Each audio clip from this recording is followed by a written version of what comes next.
I frequently get asked, what is the most important negotiation skill? So if you have a limited amount of time and a limited amount of energy to become a better negotiator, and you're determined to get the biggest return on your investment, then keep watching here. An added bonus, the same skill that matters most for becoming a great negotiator is also the one that's most important for being a great leader, a great friend, a great parent, a great colleague. So what is it? Drum roll. Active listening.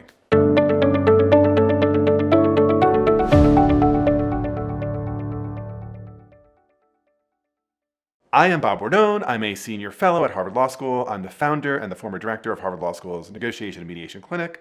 I've been teaching and writing about negotiation for more than 20 years. And in this video, I'm going to describe why active listening is the stealth weapon of the great negotiator. And I'm going to share the 3 component skills that comprise active listening. First, I'm guessing some of you are really surprised. I mean, of all the skills you can imagine in negotiation, you might be thinking like, active listening? Really? So if you are surprised, you are not alone. When I was a student at Harvard Law School many years ago and took the negotiation workshop taught by Roger Fisher of Getting to Yes fame, I figured, okay, I'm going to learn about how to be persistent and how to bluff and puff and how to craft cogent arguments and how to stand firm. So why listening? So it really goes back to the definition of negotiation, which you'll remember is to influence or persuade another. And when we think about influence or persuasion, what is really the best way to do that? So it's a really good moment to go back to my video, How to Improve Negotiation Skills. But as a reminder, the goal here is to give the other person a choice that is easy for them to say yes to, that's an attractive yes. And the best way to do that is to understand what would be persuasive to them. And what is the best way to understand how to be persuasive to them? Well, it's actually listening way more than talking, by asking lots and lots of questions. Because the biggest mistake most of us make in negotiation is that we assume what's important to them is what's important to us. And I've seen so many negotiations fail because of a lack of listening. You're clearly not listening to me. So let me tell you a real story about this. It actually involves one of my colleagues who had a friend who was a physician. And this physician comes to him with a problem. Specifically, the physician was caring for an elderly patient, a man who had been in the hospital for quite some time in a local community hospital. The physician team had decided that this elderly person needed to be transferred to a more advanced medical center in Boston. But the elderly gentleman was refusing to be transferred. And so the physician goes to my colleague and says, You're supposed to be a negotiation expert. Please solve for this. So my colleague asks a bunch of questions and then basically suggests a bunch of active listening. Skeptical physician walks away and months later returns to my colleague with this story. Turns out that after some really good active listening, they learned that this elderly gentleman had been married and divorced 3 times. He had 3 children who almost never visited him, and he had gotten very close to the care team in this local community hospital. And he basically says, I just don't want to be abandoned anymore. Why am I so sad? Using this information, the physician went to the care team at the city hospital and had 2 people from that care team come to the community hospital to start to visit the elderly gentleman. After a matter of weeks, after the elderly gentleman got to know these other people in the city hospital, he agrees to be transferred. Now, I have to say, from an outside perspective, it'd be so easy to be like, oh my gosh, like this elderly, cantankerous, cranky old man doesn't even understand that if he wants to live, he has to be transferred. What is wrong with him? He's just senile and nuts. But when you do the act of listening, you actually learn something, and it's the piece of the puzzle that's missing, which is that the most important interest is to not feel abandoned. And once you solve for that, you actually can solve for the negotiation problem that you have at hand. But let's pretend for now that, unlike this case, you can somehow not only read their mind, but you can also read their heart. I want to suggest there's still a really important value to listening and negotiation. Why? Well, because if you are negotiating with a human being, one thing you can be sure is one of their interests is to feel heard. That is quite apart from whether you know everything or can learn anything. It's like the lowest cost, highest value give that you can offer to the other side to grease the wheels in a negotiation. Let me give you another story that one of my colleagues has spoken and written about. So this colleague years ago had a very young nephew that he was babysitting. And the colleague was on a work call, and this nephew kept on interrupting work call saying, Uncle Doug, I want to go outside. Uncle Doug, I want to go outside. And my poor colleague is like trying to conduct this professional call and, shooing away his nephew. And the nephew is getting more and more persistent.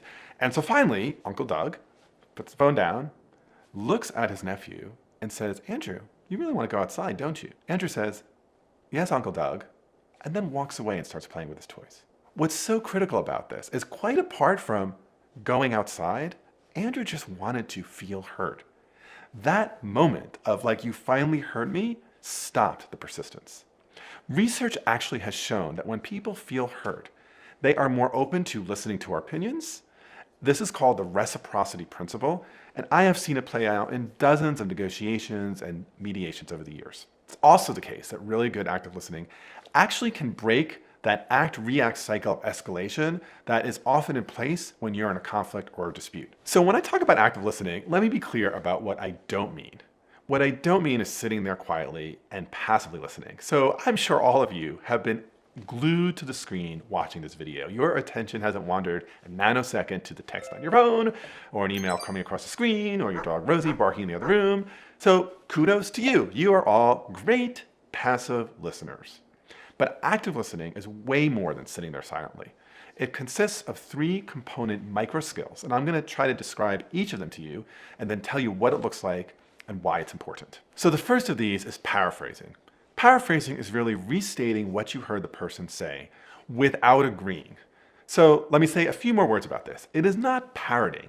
Parroting is just saying exactly what they said in the exact way they said it. So if someone says something like, it's a really nice day out today, responding by saying, it sounds like you think it's a really nice day out today, that's not paraphrasing. Paraphrasing is when they're not speaking in sentences or paragraphs, they're speaking like in paragraphs or chapters or books, and it's interrupting, it's getting the main points you're hearing in your own words in a way that makes them feel like you got it. So you're not twisting what they're saying, you're not purposefully excluding the things you disagree with. You're simply capturing each theme and making sure that you got it right. The second skill is what we call inquiry. Inquiry is a part of active listening where you're asking open-ended questions of the other side. What do I mean by open-ended questions? It's a question that doesn't end in either yes or no or either or. So saying something like, do you like vanilla ice cream is not an open-ended question because it is either yes or no. Saying, do you like vanilla or chocolate is not an open-ended question because it's either or. An open-ended question in active listening is saying something like, what kind of desserts do you like? And the benefit of that is it expands to a whole range of possible options. And if I want to learn what the other side is thinking in a negotiation, I want to ask the most expansive question I can. Now, let me caution you about a few things you want to avoid in inquiry. The most important one is something that I call hot inquiry. So hot inquiry is when someone is asking a question insofar as there is a question mark at the end of it, but it's basically an argument disguised as a question. So saying something like, Maddie, you don't really believe that, do you? that's not active listening, that's just asking for a fight. You're annoying! Some of you may know the name Krista Tippett. Krista Tippett has a radio program on NPR called On Being and has spoken and written extensively on dialogue and polarization.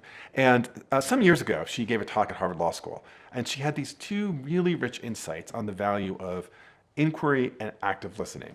Specifically, she said, questions elicit answers in their likeness, and secondly, it's hard to resist a generous question. And when we think about inquiry and active listening, these 2 statements are really resonant. So that is to say that if you ask a generous, open, and curious question, you will usually get in response a fulsome and thoughtful reply.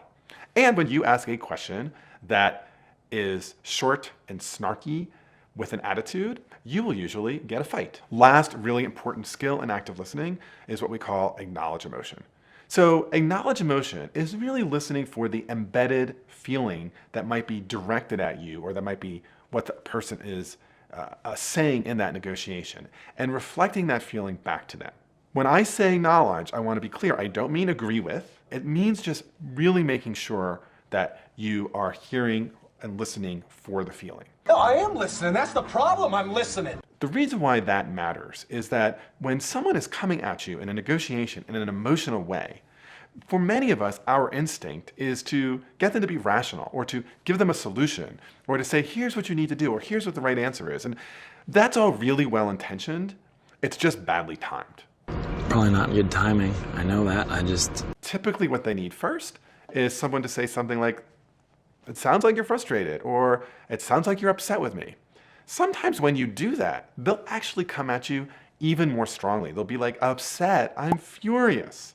That's a moment when you might want to defend yourself, but actually it's another moment to actually double down on really acknowledging emotion. Because once you do that, they'll usually calm down, and then you can move on to some problem solving. So these skills of inquiry, of paraphrasing, of acknowledging emotion together are the component pieces of active listening. So if you want to know more on how to improve your negotiation skills, watch this video. Don't forget to like, subscribe, and hit the bell. I'm Bob Bordone. Thanks for hanging out with me, and let's keep negotiating together. Look at the video. Click the video. Something here, but use it. Okay. Oh my God.